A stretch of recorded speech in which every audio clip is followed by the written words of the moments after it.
Chapter 11, A Vision for You. For most normal folks, drinking means conviviality, companionship, and colorful imagination. It means release from care, boredom, and worry. It is joyous intimacy with friends and a feeling that life is good. But not so with us. In those last days of heavy drinking, the old pleasures were gone. They were but memories. Never could we recapture the great moments of the past. There was an insistent yearning to enjoy life as we once did, and a heartbreaking obsession that some new miracle of control would enable us to do it. There was always one more attempt and one more failure. The less people tolerated us, the more we withdrew from society, from life itself. As we became subjects of King Alcohol, shivering denizens of his mad realm, the chilling vapor that is loneliness settled down. It thickened, ever becoming blacker. Some of us sought out sordid places, hoping to find understanding, companionship, and approval. Momentarily we did. Then would come oblivion and the awful awakening to face the hideous four horsemen: terror, bewilderment, frustration, despair. Unhappy drinkers who read this page will understand. Now and then, a serious drinker, being dry at the moment, says, "I don't miss it at all. Feel better. Work better, having a better time." As ex-problem drinkers, we smile at such a sally. We know our friend is like a boy whistling in the dark to keep up his spirits. He fools himself. Inwardly, he would give anything to take half a dozen drinks and get away with them. He will presently try the old game again, for he isn't happy about his sobriety. He cannot picture life without alcohol. Someday he will be unable to imagine life either with alcohol or without it. Then he will know loneliness such as few do. He will be at the jumping-off place. He will wish for the end. We have shown how we got out from under. You say, "Yes, I'm willing, but am I to be consigned to a life where I shall be stupid, boring, and glum, like some righteous people I see? I know I must get along without liquor, but how can I? Have you a sufficient substitute?" Yes, there is a substitute, and it is vastly more than that. It is a fellowship in Alcoholics Anonymous. There you will find release from care, boredom, and worry. Your imagination will be fired. Life will mean something at last. The most satisfactory years of your existence lie ahead. Thus we find the fellowship, and so will you. How is that to come about, you ask? Where am I to find these people? You are going to meet these new friends in your own community. Near you, alcoholics are dying helplessly like people in a sinking ship. If you live in a large place, there are hundreds. High and low, rich and poor, these are future fellows of Alcoholics Anonymous. Among them, you will make lifelong friends. You will be bound to them with new and wonderful ties, for you will escape disaster together, and you will commence shoulder to shoulder your common journey. Then you will know what it means to give of yourself, that others may survive and rediscover life. You will learn the full meaning of love thy neighbor as thyself. It may seem incredible that these men are to become happy, respected, and useful once more. How can they rise out of such misery, bad repute, and hopelessness? The practical answer is that since these things have happened among us, they can happen with you. Should you wish them above all else, and be willing to make use of our experience, we are sure they will come. The age of miracles is still with us. Our own recovery proves that. Our hope is that when this tip of a book is launched on the world tide of alcoholism, defeated drinkers will seize upon it to follow its suggestions. Many, we are sure, will rise to their feet and march on. They will approach still other sick ones, and fellowships of Alcoholics Anonymous may spring up in each city and hamlet, havens for those who must find a way out. In the chapter, Working with Others, you gathered an idea of how we approach and aid others to health. Suppose now that through you, several families have adopted this way of life. You will want to know more of how to proceed from that point. Perhaps the best way of treating you to a glimpse of your future will be to describe the growth of the fellowship among us. Here is a brief account. Years ago, in 1935, one of our number made a journey to a certain western city. From a business standpoint, his trip came off badly.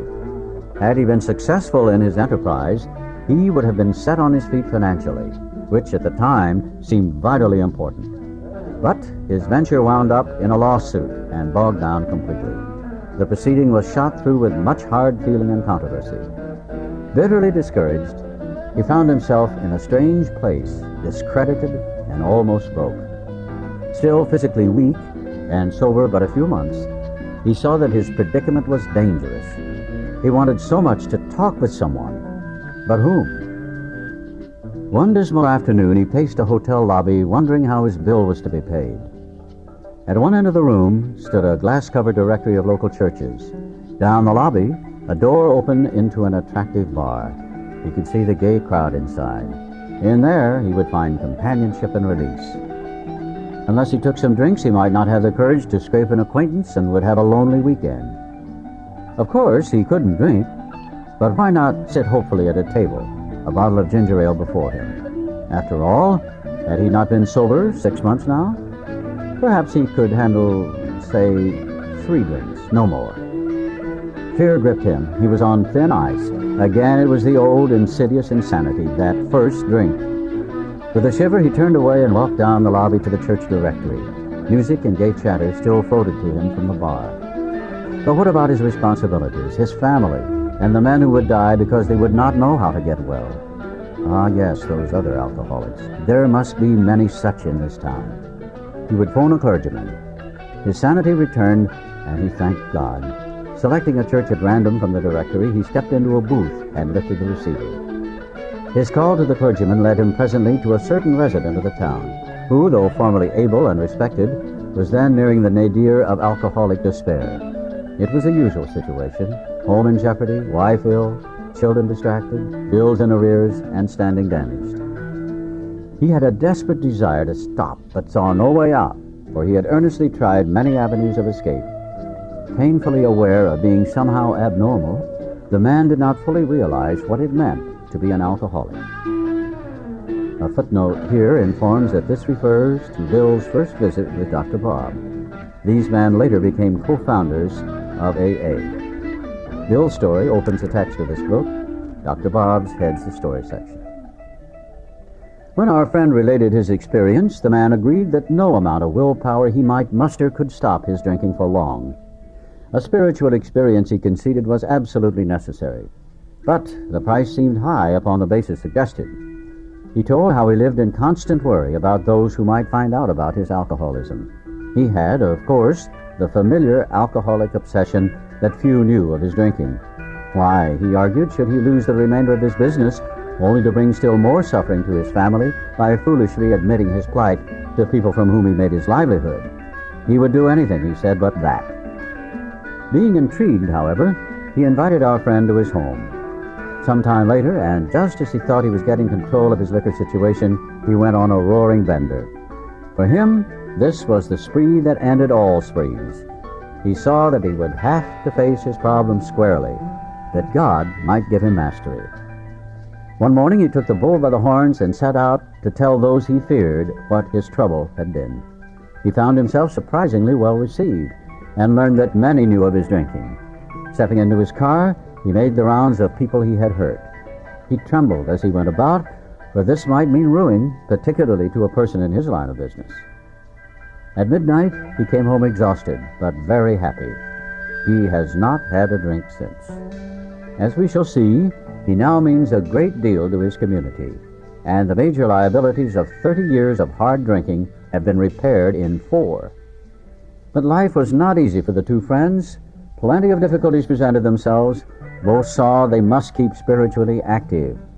One day, they called up the head nurse of a local hospital. They explained their need and inquired if she had a first-class alcoholic prospect. She replied, "Yes, we've got a corker. He's just beaten up a couple of nurses. Goes off his head completely when he's drinking. He's a grand chap when he's sober, though he's been in here 8 times in the last 6 months. Understand he was once a well-known lawyer in town, but just now we've got him strapped down tight." A footnote tells us that this refers to Bill's and Dr. Bob's first visit to AA number 3.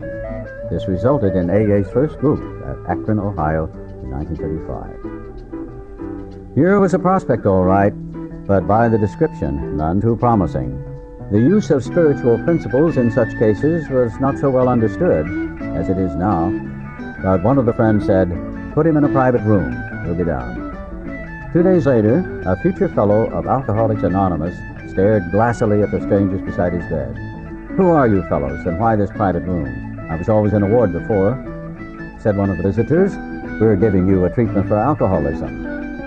Hopelessness was written large on the man's face as he replied, "Oh, but that's no use. Nothing would fix me. I'm a goner. The last 3 times I got drunk on the way home from here. I'm afraid to go out the door. I can't understand it." For an hour, the two friends told him about their drinking experiences. Over and over he would say, that's me, I drink like that." The man in the bed was told of the acute poisoning from which he suffered, how it deteriorates the body of an alcoholic and warps his mind. There was much talk about the mental state preceding the first drink. "Yes, that's me," said the sick man, "the very image. You fellows know your stuff all right, but I don't see what good it'll do. You fellows are somebody. I was once, but I'm a nobody now.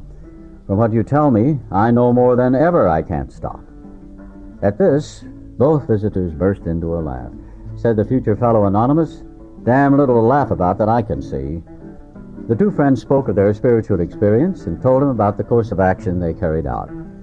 He interrupted, "I used to be strong for the church, but that won't fix it.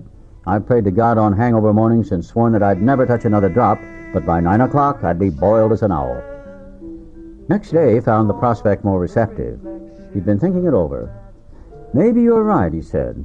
"God ought to be able to do anything." Then he added, "He sure didn't do much for me when I was trying to fight this booze racket alone." On the 3rd day, the lawyer gave his life to the care and direction of his Creator and said he was perfectly willing to do anything necessary. His wife came, scarcely daring to be hopeful, though she thought she saw something different about her husband already. He had begun to have a spiritual experience. That afternoon, he put on his clothes and walked from the hospital a free man. He entered a political campaign, making speeches, frequenting men's gathering places of all sorts, often stayed up all night. He lost the race by only a narrow margin, but he had found God, and in finding God, had found himself. That was in June 1935. He never drank again. He, too, has become a respected and useful member of his community. He has helped other men recover, and is a power in the church from which he was long absent. So you see, there were 3 alcoholics in that town, who now felt they had to give to others what they had found or be sunk. After several failures to find others, a fourth turned up. He came through an acquaintance who had heard the good news. He proved to be a devil-may-care young fellow whose parents could not make out whether he wanted to stop drinking or not. They were deeply religious people, much shocked by their son's refusal to have anything to do with the church. He suffered horribly from his sprees, but it seemed as if nothing could be done for him. He consented, however, to go to the hospital, where he occupied the very room recently vacated by the lawyer. He had 3 visitors. After a bit, he said, "The way you fellows put this spiritual stuff makes sense. I'm ready to do business. I guess the old folks are right after all." So one more was added to the fellowship. All this time, our friend of the hotel lobby incident remained in that town. He was there 3 months. He now returned home, leaving behind his first acquaintances, the lawyer and the devil-may-care chap. These men had found something brand new in life. Though they knew they must help other alcoholics if they would remain sober, that motive became secondary. It was transcended by the happiness they found in giving themselves for others. They shared their homes, their slender resources, and gladly devoted their spare hours to fellow sufferers. They were willing by day or night to place a new man in the hospital and visit him afterward. They grew in numbers. They experienced a few distressing failures, but in those cases, they made an effort to bring the man's family into a spiritual way of living, thus relieving much worry and suffering. A year and 6 months later, these 3 had succeeded with 7 more. Seeing much of each other, scarce an evening passed that someone's home did not shelter a little gathering of men and women, happy in their release and constantly thinking how they might present their discovery to some newcomer. In addition to these casual get-togethers, it became customary to set apart one night a week for a meeting, to be attended by anyone or everyone interested in a spiritual way of life. Aside from fellowship and sociability, the prime object was to provide a time and place where new people might bring their problems. Outsiders became interested. One man and his wife placed their large home at the disposal of this strangely assorted crowd. This couple has since become so fascinated that they have dedicated their home to the work. Many a distracted wife has visited this house to find loving and understanding companionship among women who knew her problem, to hear from the lips of their husbands what had happened to them, to be advised how her own wayward mate might be hospitalized and approached when next he stumbled. Many a man, yet days from his hospital experience, has stepped over the threshold of that home into freedom. Many an alcoholic who entered there came away with an answer. He succumbed to that gay crowd inside, who laughed at their own misfortunes and understood his. Impressed by those who visited him at the hospital, he capitulated entirely when, later, in an upper room of this house, he heard the story of some man whose experience closely tallied with his own. The expression on the faces of the women, that indefinable something in the eyes of the men, the stimulating and electric atmosphere of the place, conspired to let him know that here was haven at last. The very practical approach to his problems, the absence of intolerance of any kind, the informality, the genuine democracy, the uncanny understanding which these people had were irresistible. He and his wife would leave elated by the thought of what they could now do for some stricken acquaintance and his family. They knew they had a host of new friends. It seemed they had known these strangers always. They had seen miracles, and one was to come to them. They had visioned the great reality, their loving and all-powerful Creator. Now this house will hardly accommodate its weekly visitors, for they number 60 or 80 as a rule. Alcoholics are being attracted from far and near. From surrounding towns, families drive long distances to be present. A community 30 miles away has 15 fellows of Alcoholics Anonymous.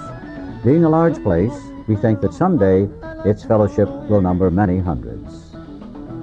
A footnote reminds us here that this was written in 1939. But life among Alcoholics Anonymous is more than attending gatherings and visiting hospitals, cleaning up old scrapes, helping to settle family differences, explaining the disinherited son to his irate parents, lending money and securing jobs for each other when justified. These are everyday occurrences.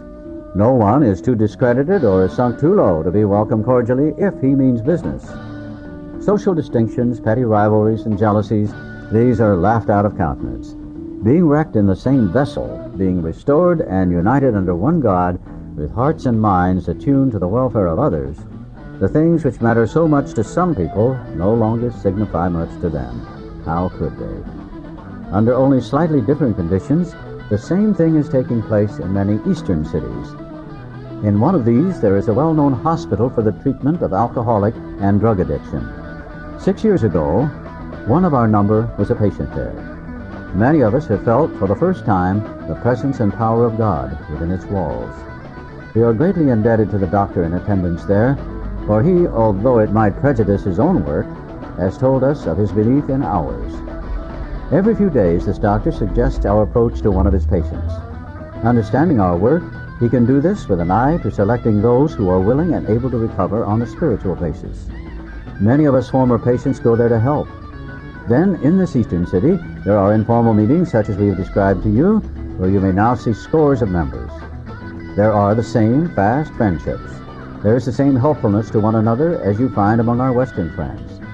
There's a good bit of travel between East and West, and we foresee a great increase in this helpful interchange. Someday, we hope that every alcoholic who journeys will find a fellowship of Alcoholics Anonymous at his destination. To some extent, this is already true. Some of us are salesmen and go about. Little clusters of 2s and 3s and 5s of us have sprung up in other communities through contact with our 2 larger centers. Those of us who travel drop in as often as we can. This practice enables us to lend a hand, at the same time avoiding certain alluring distractions of the road, about which any traveling man can inform you. A footnote here reminds us again that this was written in 1939. As of 1978, there are more than 30,000 groups in over 90 countries, with an estimated membership of over 1 million. Thus we grow, and so can you, though you be but one man with this book in your hand. We believe and hope it contains all you need to begin. We know what you're thinking. You're saying to yourself, I'm jittery and alone. I couldn't do that. But you can. You forget that you have just now tapped a source of power much greater than yourself. To duplicate with such backing what we have accomplished is only a matter of willingness, patience, and labor. We know of an AA member who was living in a large community. He had lived there but a few weeks when he found that the place probably contained more alcoholics per square mile than any city in the country. This was only a few days ago at this writing, 1939. The authorities were much concerned. He got in touch with a prominent psychiatrist who had undertaken certain responsibilities for the mental health of the community. The doctor proved to be able and exceedingly anxious to adopt any workable method of handling the situation. So he inquired, what did our friend have on the ball? Our friend proceeded to tell him, and with such good effect that the doctor agreed to a test among his patients and certain other alcoholics from a clinic which he attends. Arrangements were also made with the chief psychiatrist of a large public hospital to select still others from the stream of misery which flows through that institution. So, our fellow worker will soon have friends galore. Some of them may sink and perhaps never get up. But if our experience is a criterion, more than half of those approached will become fellows of Alcoholics Anonymous. When a few men in this city have found themselves and have discovered the joy of helping others to face life again, there will be no stopping until everyone in that town has had his opportunity to recover if he can and will. Still, you may say, but I will not have the benefit of contact with you who write this book. We cannot be sure. God will determine that. So you must remember that your real reliance is always upon Him. He will show you how to create the fellowship you crave. A footnote here, Alcoholics Anonymous will be glad to hear from you.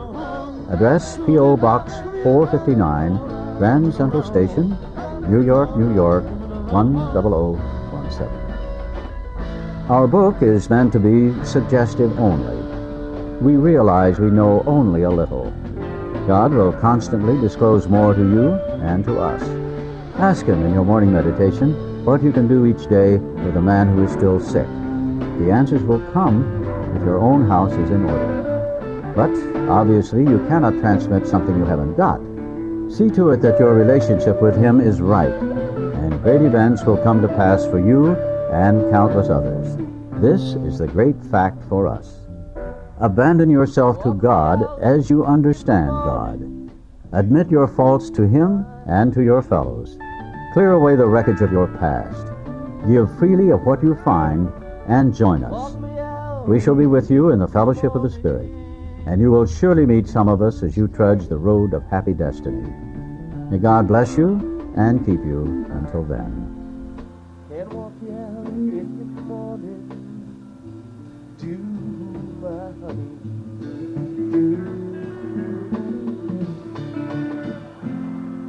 Can't walk you out in the morning to today.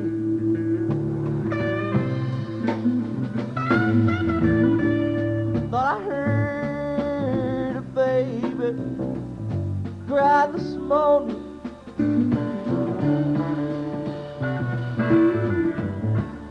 Thought I heard a baby cry today. You didn't hear no baby cry this morning. You didn't hear no baby cry today. Yeah.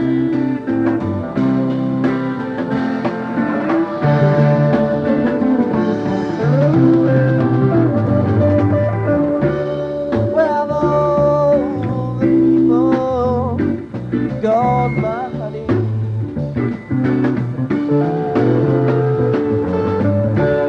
Where have all the people gone today?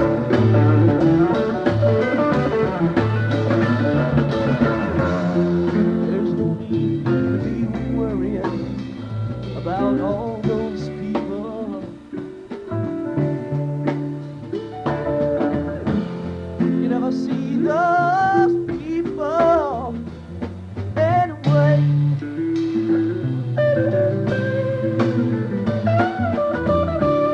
But I heard a young man moan this morning.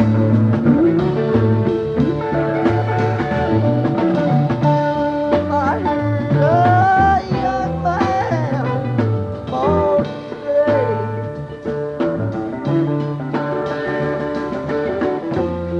I heard a young man born this morning.